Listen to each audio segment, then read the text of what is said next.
nail friends, it is day 13 of my 13 days of Halloween. This was the first time I've done this on my channel. I would really like to know what you thought of it, anything that I could improve on for next time. So this mani was inspired by this scrunchie, and Napin Crafts makes the most beautiful hair accessories, and I knew that I needed to do a matching mani. So this is inspired by the Nightmare Before Christmas movie, and I really like how this turned out. The gel polishes I'm using are just cheap ones that I got off of Amazon. I've had these for probably close to a year. But I'm taking some base gel and I'm going to put that off to the side of the colors. And this is how I'm going to clean my brush in between painting on the colors on my nails. Using a lot of acetone or even rubbing alcohol on your brushes can make them start to fray and not give you the slick design that you need when you're trying to draw on your nail. I did end up having to mix a few colors in order to get as close as I could to that hair scrunchie. It's not 100% on point, but I think that I did pretty good as far as mixing colors and getting it as close as possible. Make sure also that you're checking the description box so that you're not missing anything. So make sure you head down there and check it out. And yeah, so I honestly, this design could be done with dip powder. And I know that my channel mainly focuses on dip powder nails, but I personally love all forms of nail art. And being able to incorporate gel manis is just so nice, because there are just some designs and things that you want to do for nails that you're going to need to use gel for, and this is going to be an all gel mani. This could be done with dip powder and do a color blocking technique, but it would take a really long time, and I'm not a very patient person, I'm not gonna lie. So I ended up just using gels for the entire mani. And you could also do some dip powder, do some gels, whatever. You can mix and match your medias that you use as far as what it comes to doing nails. I don't really have like a lot to say. This was a really easy design, but I mean, it does take patience. It took me a few hours to complete this, so you just need to kind of take your time. And in between, I forgot to say also at the beginning, I am flash curing all of my colors. A couple times you will see where I don't take the time to flash cure, and what ends up happening is the colors next to each other kind of started running together a little bit, which isn't a big idea that's not correct, which isn't a big deal because I'm going to be adding the black stripes later on. So it's going to cover that up. So it's not a huge thing, but like just flash cure like 5 seconds in between each color, and it's going to prevent that from happening. So hopefully you've been following along from the beginning of my 13 days. And in video 1, I explained to you that you need to leave a comment in the comment section of all 13 videos, answering whatever question that I ask in that specific video. So my question for this video is, I want to know, out of all 13 videos, what was your favorite? And what technique did you learn, or a new technique that you want to try on your nails based on the videos that I did for my 13 days?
Okay, we have our base colors down. I did 2 coats of the black gel polish on my other 2 fingers, and I made sure that I fully cured between each layers. And this is what we have so far. So on my little palette, I have a little bit of black that I'm going to be using, and this is where we're going to draw on the stitching for Sally's dress. And this does not have to be perfect. You can see I am not that good at drawing a straight line. I figured out in this mani. But also it's based off of Tim Burton, you know, so his stuff's kind it's perfect, but it's kind of imperfect where it's beautiful. So that is what I'm going for with this mani. So you can just draw on your lines. If they're not perfectly straight, honestly, it's okay. You're not going to be able to tell when you get your stitching and other design on there. After I get done drawing the lines on, I am curing this black because I'm going over top of those lines with my X's and dashes and all of that. And you want to make sure that it's cured, because if it's not, you're going to drag those lines and it'll just be a mess. So just make sure that you cure that. Even if it's only for 15 to 20 seconds, it's going to set that color and make it so that it doesn't run. You can see I'm just randomly going in. I'm drawing some dashes and lines in different directions. I'm drawing some X's. It's very, very simple. It's just the patience of drawing on the original colors in a pattern that takes the most time. So that is it. That's all you're going to do as far as the lines and stitching go. And then after we're done with both of those fingers, we're going to fully cure that, and then we're going to go in and do the other designs on. Oh, let me mention really quick. So right here, I messed up a little bit. So what I'm doing, I'm taking another clean brush that I have, and I'm just dipping that into rubbing alcohol or isopropyl alcohol, whatever you call it. And I am just using that to clean off where I messed up on my nail, because I haven't cured it yet. It's easy to just wipe off those areas and clean that up where you mess up. So just make sure that you do that before you cure it. And that's what I'm doing here also. Just kind of going in and cleaning up any areas where I may have smudged some of that black color. Because after you cure it, that's where it's going to stay. You're not going to be able to get it off. So I don't know what I was saying now. I think I was saying in the mustard yellow part and the teal blue part, we're going to put a little bit more nail art design. So I will let you watch me do that, and then we will get to the stamping.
Real quick before we get to the stamping, I end up going over top of these designs on my pinky and ring finger twice with gel base, and in between each coat I am fully curing for 60 seconds. And the reason I did 2 coats is because where we did the nail art, it's a little bit more raised off of my nail.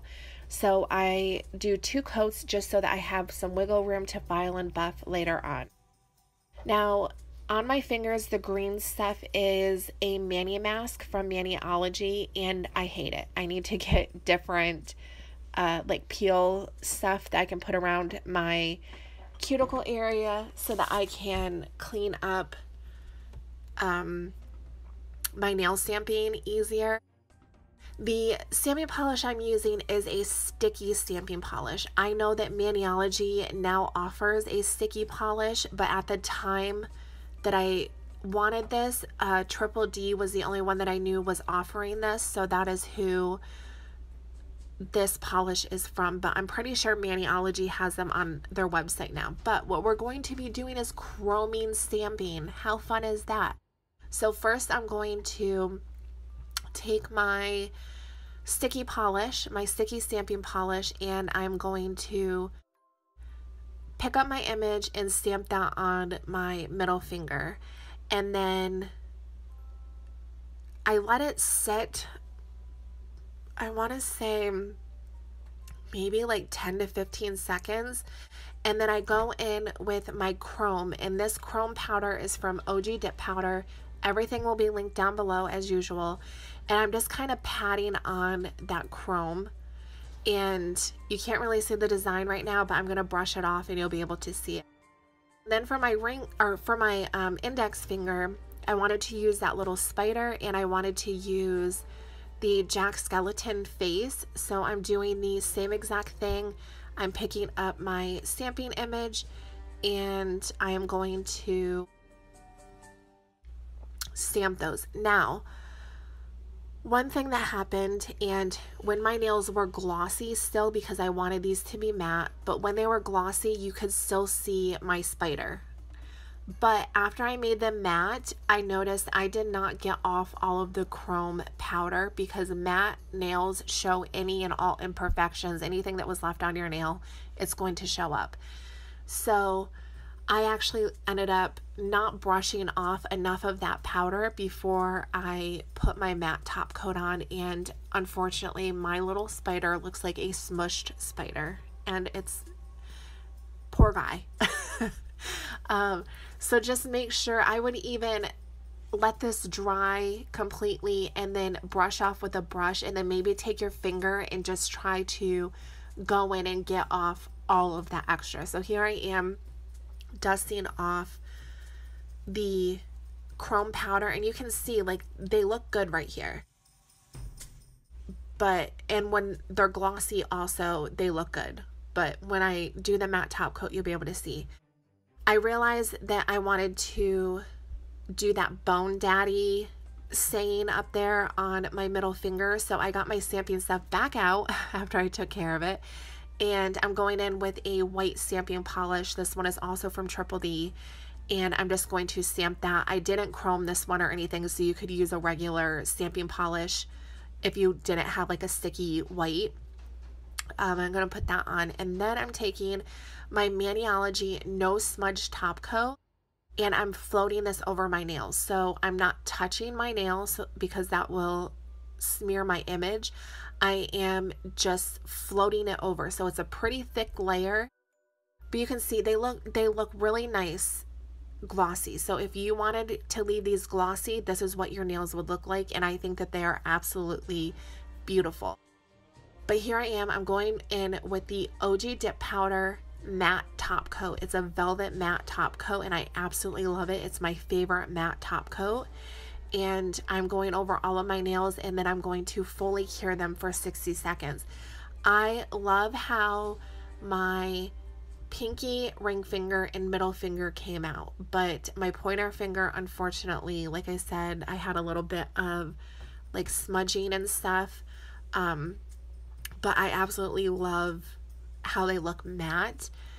But like I said, you can totally leave them glossy if you want to. So that is going to finish up this mani. I hope that you enjoyed this. I had a lot of fun making the videos, and I appreciate all of you that have subscribed and stuck with me and comment and all of that. I appreciate all of you, and I want to thank you so much for watching. I'll see you in my next one. Bye.